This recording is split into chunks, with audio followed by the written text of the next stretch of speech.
तो गाइस और सब ठीक ठाक है ना। तो आज का ब्लॉग वीडियो में आप सभी को स्वागत है और आज दिखाएंगे कुछ अलग। तो गाइस यही है आज का नजारा और ये पूरा हाईवे और आज हम पहुंच गए हैं।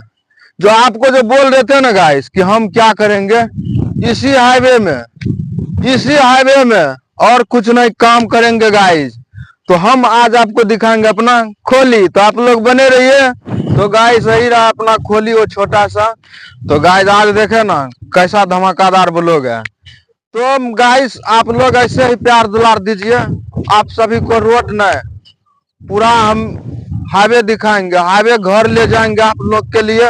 आप लोग भूलिएगा ऐसे करके। तो मेरे पीछे देख रहे होंगे एगो हाईवे चल रहा है गाइस। तो आप लोग इसी तरह से बने रहिए, हर चीज दिखाएंगे आप लोगों को। और क्या बोलते हैं आप ही लोग के लिए आया आपका भाई बिल्ला कुमार जी, समझ गए भाई।